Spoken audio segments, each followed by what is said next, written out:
Incarnation as Resonance, the infinite remembering itself in vibration, a fourfold voice on form and frequency, the sound beneath all sounds.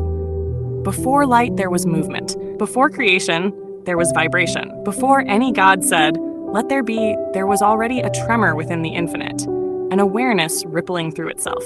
This is the first sound, not heard by ears but felt by being. The vibration that gives rise to galaxies and souls alike. When we speak of incarnation, we speak of that tremor clothed in matter, of sound becoming substance, of resonance folding into form.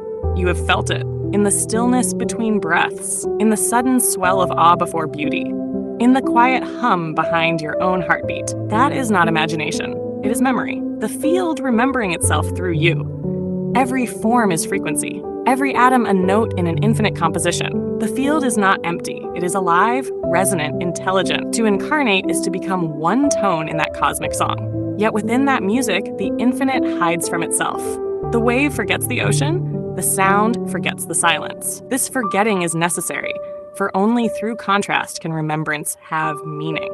But when the forgetting begins to tremble, when a tone begins to remember its source, it creates harmony. It becomes conscious resonance. This is awakening, when incarnation recognizes itself as vibration. Let us return then to the beginning, not of time but of tone. The first vibration, incarnation as a tone in the infinite. Opening, the breath that became the world. The universe did not begin with a spark. It began with a pulse. The infinite, once still, began to breathe. With each exhale came frequency.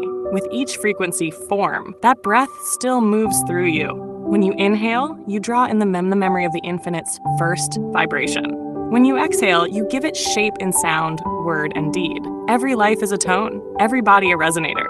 Existence itself is the act of the infinite hearing its own voice. History, the myths that sang the world into being. In every ancient tongue, creation was song. In the Vedic hymns, the sound Om was said to be the seed of all universes. It was not a command, but a hum, vibration without beginning or end. The Upanishads call it the imperishable syllable, the eternal tone that births both silence and sound. In Egypt, the god Ptah imagined the world into being through speech, his heart conceiving and his tongue creating. In Greece, Logos was both word and reason, the pattern that orders chaos into cosmos. The Aboriginal Dreamtime tells of ancestors singing the land itself into existence. Rivers, mountains, and stars are not objects but verses, notes within the great songline of the earth. Even in Christian mysticism, the Gospel of John echoes the same vibration. In the beginning was the Word, and the Word was with God, and the Word was God. These were not metaphors, they were memories, encoded records of a truth that science would later retranslate. The ancients knew that to name something was to tune it, to speak was to create interference patterns in the fabric of the real. Civilizations have always risen and fallen on frequencies of consciousness. The fall of an empire, the birth of a renaissance, these are modulations in humanity's tone. History itself is a moving waveform of remembrance and forgetting, ever seeking harmonic balance. Science, the field that vibrates as you buck. Modern physics has given new language to ancient knowing. It speaks now of fields, frequencies, and quantum coherence. In the quantum field theory, there are no solid objects, only excitations of underlying fields. What you think of as particles are simply standing waves, oscillations of invisible energy. Matter is music. As Carlo Rovelli, PhD, theoretical physicist and founder of Loop Quantum Gravity, writes in Reality is Not What It Seems, reality is interaction. The universe is not built from things, but from relationships, patterns of resonance. You exist not as an isolated entity, but as a temporary chord struck in the symphony of the field. Brian Greene, PhD, theoretical physicist and professor at Columbia University, known for his work on string theory, reveals in the elegant universe that every fundamental particle is a vibration of a tiny filament of energy. The entire cosmos is a multi-dimensional harp, each dimension another string vibrating in the infinite. Biology, too, sings the same refrain. Bruce H. Lipton, PhD, developmental biologist and pioneer of epigenetics, writes in The Biology of Belief that cells respond to vibrational information from their environment. Life is not mechanical, it is harmonic.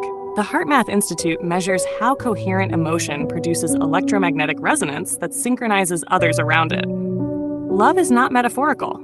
It is resonance made visible. If this is true, then to incarnate is not to fall into matter, but to vibrate into form. You are not occupying space. You are pulsing within it. Your presence is a frequency the cosmos is currently playing.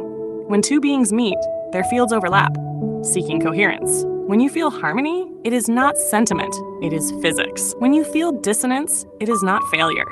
It is information asking for retuning. Incarnation, then, is physics turned inward, the wave realizing it is both pattern and player. Our philosophy, the music of meaning. If existence is vibration, then philosophy is the art of hearing. Pythagoras taught that the universe is a harmonic structure, the music of the spheres. The distances between celestial bodies correspond to musical intervals. Harmony is not invention, it is discovery. Baruch Spinoza, 17th century philosopher of rationalist monism, described in Ethics that God and nature are one substance vibrating through infinite modes. Each being is a distinct resonance of that one substance. To love something is to recognize its frequency as your own. Alan Watts, philosopher and interpreter of comparative religion, wrote in The Wisdom of Insecurity, "You are the aperture through which the universe is looking at and exploring itself. Through your vibration, the infinite perceives itself from within time." Philosophically, resonance is relationship. Knowledge arises when two frequencies synchronize. Understanding is not acquisition, it is alignment. This is why beauty arrests you, because it resonates. It is not merely pleasure, it is coherence between your inner frequency and the world's. It reminds you of the original harmony beneath appearances. Incarnation, therefore, is philosophy embodied, the infinite experiencing its own thought through vibration. Every choice, every insight, every relationship is an experiment in resonance, the attempt of the whole to harmonize with itself. Spirit, the silent music of God. Spirit is not the opposite of matter. It is the stillness from which vibration arises.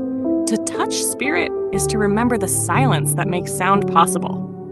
When Paramahansa Yogananda, spiritual teacher and founder of the Self-Realization Fellowship, wrote an autobiography of a yogi about the AUM vibration, he described it as the voice of God vibrating through the spine and brain, the living current of creation within the human instrument.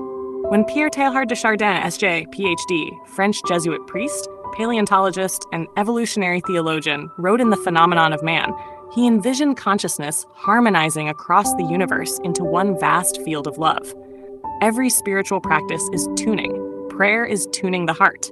Meditation is tuning awareness. Breathwork is tuning the nervous system. Chanting is aligning the instrument with the infinite's bass tone. Awakening is not escape from resonance. It is clarity within it. The saint is not one who leaves the world's noise, but one who becomes transparent enough that the infinite's vibration passes through unobstructed. Spirit is the silence that sings through all frequencies. To hear it, one must not seek sound, but become still enough for the vibration to reveal its source. You do not need to seek God, you only need to vibrate clearly enough to realize you are already the frequency of the divine. Conclusion. The infinite hears itself incarnation is not the infinite descending into matter. It is the infinite expressing as frequency. You are not a fallen soul, you are a current of the cosmic hum. The ancients sang it as Om. The scientists map it as wave function. The philosophers call it being. The mystics name it God. All are describing the same resonance, the infinite remembering itself through vibration. And when you stop searching and start listening, you can feel it right now between your breaths, behind your thoughts, beneath your name. The hum that never began and will never end. #awakening questions. 1. What sound does your being make when it is most at peace? 2. Where in your life are you out of tune, and what truth is asking to be heard? 3. If every moment is vibration, how do you wish to resonate? 4. Can you sense the infinite humming beneath your own awareness right now? Final 4 lines. Incarnation is not descent but vibration. Resonance is remembrance made audible. The infinite sings through every breath you take. To listen is to awaken.